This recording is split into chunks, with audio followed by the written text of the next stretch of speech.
Welcome to Tuesday, May 28th, 2024. Your Day Weather Podcast brought to you by Wyoming State Parks.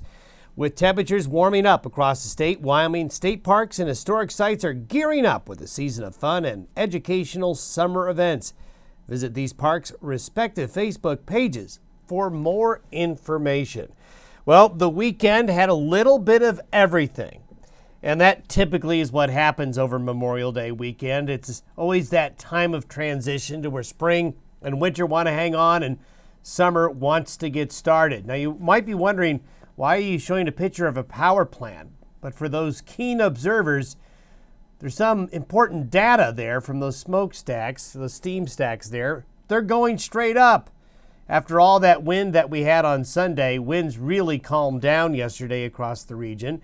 And that really was nice to see, those winds laying down. And with high pressure overhead, we're going to have a summer-like pattern today with warm temperatures, sunshine, a little bit of isolated shower and thunderstorm activity on the high plains, the southern plains, and down south we'll have the activity today when it comes to thunderstorms. But thunderstorm chances pick up along and east of the divide and across the northern half and northwestern parts of Wyoming and southern Montana, down the I-25 corridor, all the way into New Mexico tomorrow. Tomorrow going to be a more active day of afternoon and evening thunderstorms on the high plains. Then we'll have a frontal system move across the northern areas, and that will affect temperatures a bit, kick up the wind a little bit by the end of the week. But overall, folks, we do see summer setting up. A summer pattern is evolving and setting up shop as we head on into the first week of June. But of course, we had to get through the weekend, right? So the weekend started on a snowy note, especially if you were in the higher elevations. Many of you in Colorado and Wyoming, if you were in the high country, experienced some snow on Saturday. A great shot there out of Leadville. Estes Park, I know a lot of you probably heard that Trail Ridge Road could not get open in time. A lot of late season coolness and snow in the higher elevations of the Rockies, keeping those spring snows a little bit longer. But we also had beautiful sunset there in Cheyenne. And now we look at a high pressure ridge overhead, so you can see a lot of clear skies across the Intermountain West.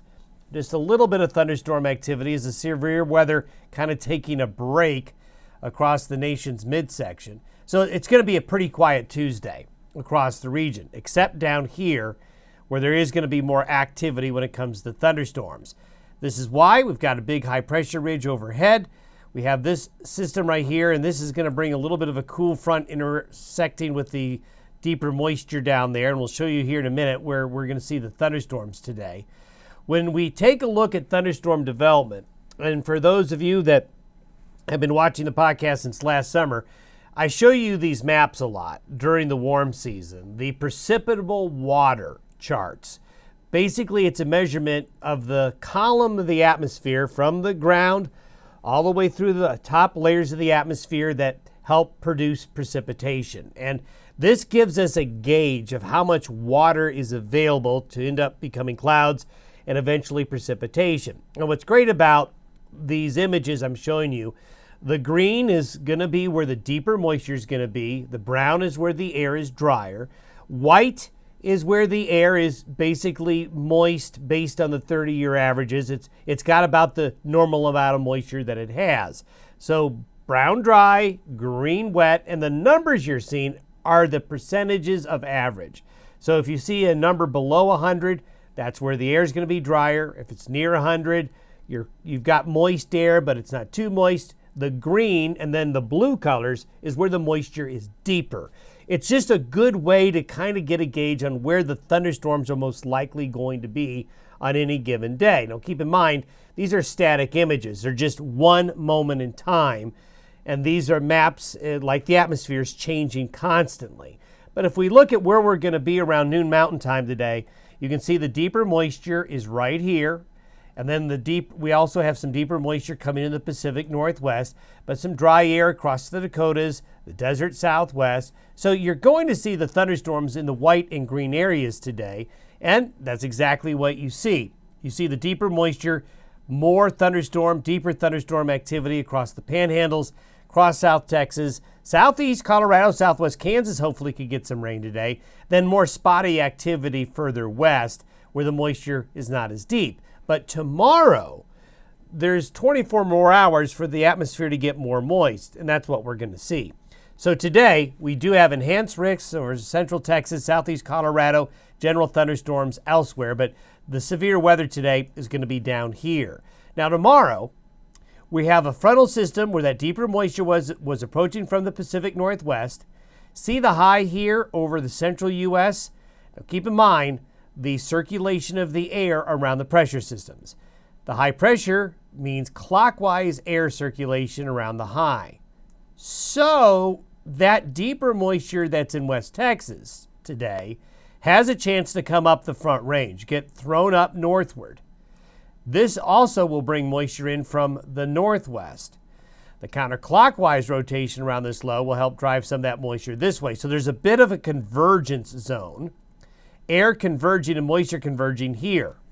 You can't really notice that when you just look at the map right off the bat, but if you put the circulations together, know where the moisture is, a frontal system approaches, you're going to see there it is. The precipitable water really increases. Now we've got 100 or better going up along and north of this line right here. So you're going to see the action get going in this area here, then back into northern and northwest New Mexico as well. And if you look at the thunderstorm forecast, there you go. You can see where that convergence area is setting up. So tomorrow is going to be a lot more busy with afternoon and evening thunderstorms. And then these will go into the night, heading east across the Dakotas and across Nebraska. So we'll see a more active day of thunderstorms tomorrow. But drier air will come in behind this, and that will limit the thunderstorm activity and push it further south on Thursday. So you kind of have this back and forth. That's another indication that we're heading into an early summer pattern. This is just focusing in a little bit more tight, same image I just showed you on the other slide. Then if you look at where the Storm Prediction Center has the heavy thunderstorm activity, we have this north-south axis where we could have some severe weather across the high plains areas right here, just along and east of I-25. So we'll need to keep an eye on that. By Friday, that low scoots up across central Canada. There will be a frontal boundary. Notice the black lines are a little bit tighter, so we're going to see the wind pick up a bit. It won't be awful, but Friday is going to be a breezy day as that system moves through.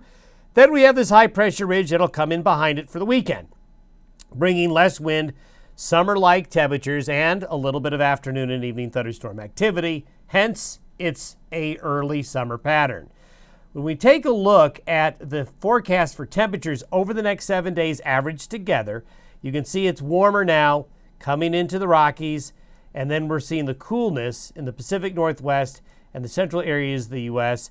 These conditions, these anomalies aren't off the charts, but it is going to be a little bit warmer, more consistently warmer, not so much up and down. And if you look at where we've been for the month of May so far, it's been pretty cool, as you can see all the blue across the west, southern Canada, back into the Pacific Northwest, while it's been warmer than average across the nation's midsection. Now, we all know, and from just listening to news, on how bad the severe thunderstorm and tornado season has been so far.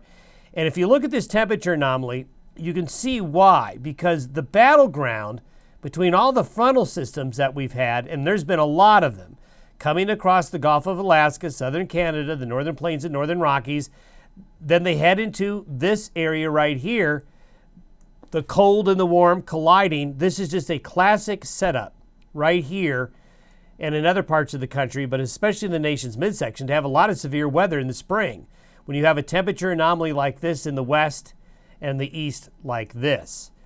As we go forward, we'll see this generally start to change, with it getting warmer out here and cooler here. You're still going to have a contrast, but it's when the cool comes in from the northwest where you have the biggest problems. So this will slowly wind down, hopefully, the frequency of the severe weather in the Midwest and eastern parts of the United States, and kind of shift the risk of severe weather more towards the western high plains, which, when you get into June and July, is usually what happens. When we take a look at the long term, this is 10 days out. This is by next Friday. We have the establishment of a big high, basically a summer pattern. This area we want to watch right here, this area of low pressure coming into Southern California. It doesn't look like much, and it isn't much. But if we get the high to shift a little bit more to the east and have this area of low pressure kind of hang around a little bit. That will feed more moisture into the central Rockies after right around the 8th, 9th of June. Something we'll keep an eye on. That might bring better rain chances, which a lot of folks need. Have yourself a very good Tuesday. We'll see you tomorrow.